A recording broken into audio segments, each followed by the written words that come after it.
X प्रियकरासोबत हॉटेलवर गेलेल्या सिमरन सोबत जे घडलं त्यांना अंबरनाथ शहर हादरून गेलंय. हॉटेलच्या रूममध्ये नेमकं घडलं काय, तिचा एक्स तिला कसली जबरदस्ती करायचा, जाणून घेण्यासाठी हा व्हिडिओ शेवटपर्यंत पहा. हे प्रकरण समोर आल्यानंतर हॉटेलवर सोबत आलेला बॉस कम प्रियकर हे फोन उचलत नसल्यानं सिमरननं नैराश्यातून गळफास घेत जीवन संपवल्याचा अंदाज हा वर्तवला जात होता. पण कुटुंबियांनी तक्रार दाखल केल्यानंतर अंबरनाथ पश्चिम इथल्या S3 पार्क हॉटेलमध्ये 10 एप्रिलला घडलेल्या 26 वर्षीय सिमरन पाटील हिच्या मृत्यू प्रकरणाला नवं वळण मिळालं. या प्रकरणी अंबरनाथ पोलिसांनी भगवान सुभाष लोटे याच्या विरोधात गुन्हा दाखल केलाय.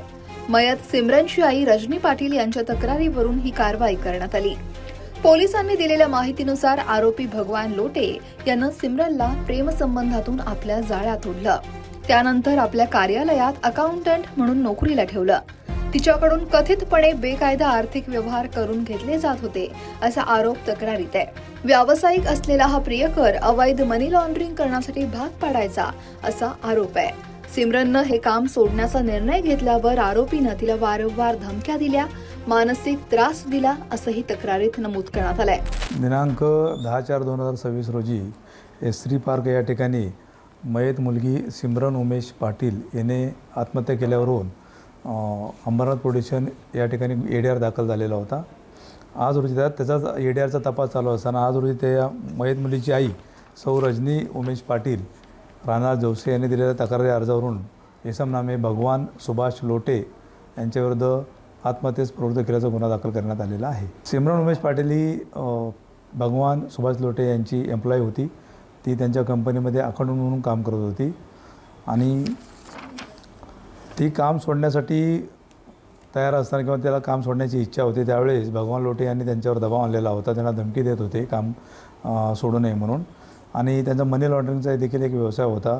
त्यांच्या बेकायदेशीर मनी लॉन्ड्रिंगची बऱ्यापैकी त्यांना माहिती होती. त्यामुळे त्याच्यावर दबाव येत होता आणि तिला तो मानसिक त्रास होत होता. आणि भगवान लोटे यांनी तिला प्रेमाच्या जाळ्यामध्ये ओढलेलं होतं.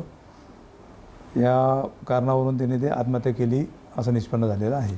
हा अजामीनपात्र गुन्हा आहे आणि त्यामुळे त्याला अटकेची तरतूद आहे. घटनेच्या दिवशी आरोपीनं S3 पार्क इथल्या हॉटेलमध्ये स्वतःच्या नावानं रूम बुक करून सिमरनला तिथं बोलावल्याचा आरोप आहे. त्यानंतर फोन आणि इतर माध्यमांतून तिला मानसिकदृष्ट्या त्रास देण्यात आला. याला कंटाळून सिमरननं गळफास घेत आत्महत्या केल्याचा प्राथमिक अंदाज व्यक्त करण्यात आलाय आणि तिला आत्महत्येसाठी प्रवृत्त केल्याचा ठपका आरोपीवर ठेवण्यात आलाय. दरम्यान या प्रकरणाची सुरुवातीला आकस्मिक मृत्यू म्हणून नोंद करण्यात आली होती. मात्र कुटुंबियांनी सातत्यानं पाठपुरावा केल्यानंतर आणि अंत्यविधीचे सोपस्कार पूर्ण झाल्यानंतर 21 एप्रिलला हा गुन्हा दाखल करण्यात आलाय. या प्रकरणात अधिकचा तपास पोलिसांकडून सुरू आहे. Bureau report लोकमत.com